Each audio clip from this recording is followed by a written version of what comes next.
নমস্কাৰ, আমি বঙাইগাঁও জনজাতি উচ্চ মাধ্যমিক বিদ্যালয়ৰ নৱম শ্ৰেণীৰ ছাত্ৰ ছাত্ৰীসকলে খেতিত ৰাসায়নিক সাৰৰ পৰিৱৰ্তে জৈৱিক সাৰ প্ৰয়োগ কৰি নিবনুৱাসকলে উপকৃত হোৱাৰ লগতে নিৰোগী হ'ব পাৰোঁ তাৰ ওপৰত এটা আইডিয়া বিচাৰি পাইছোঁ।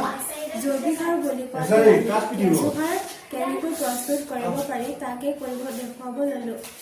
প্ৰথমে আমি এটা তামোল ল'লোঁ আৰু ইয়াৰ পানীবোৰ ওলাই যাবলৈ এটা ফুটা কৰিলোঁ।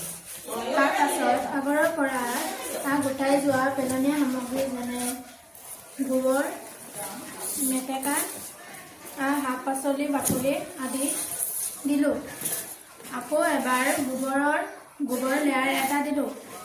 আকৌ দিলোঁ পেলনীয়া সামগ্ৰীৰ লেয়াৰ এটা। তেনেকৈ 3-4 তৰপ দিয়াৰ পাছত আমি কেঁচু ভৰাই দিলোঁ। তাৰ লগে লগে ওপৰত এটা বস্তা বা খেৰ দি ঢাকি ৰাখিলোঁ। মাজে সময়ে পানী ছটিয়াই থাকিলোঁ। 2-3 মাহৰ পাছত এয়া কেঁচু প্ৰস্তুত হৈ গ'ল।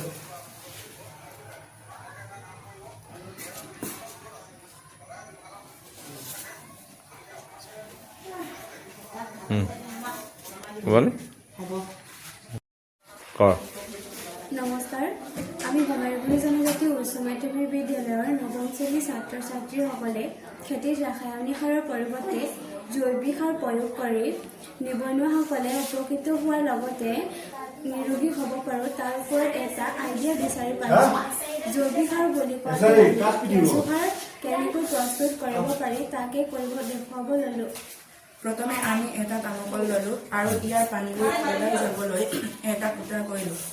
তাৰ পাছত আগৰৰ পৰা গোটাই যোৱা পেলনীয়া সামগ্ৰী যেনে গোবৰ, মেটেকা, শাক পাচলি বাকলি আদি দিলোঁ।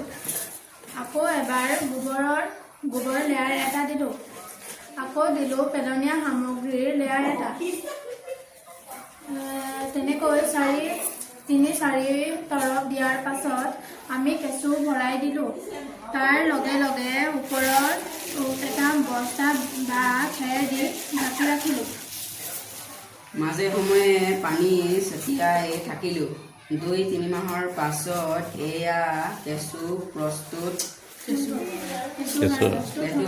হৈ গ'ল।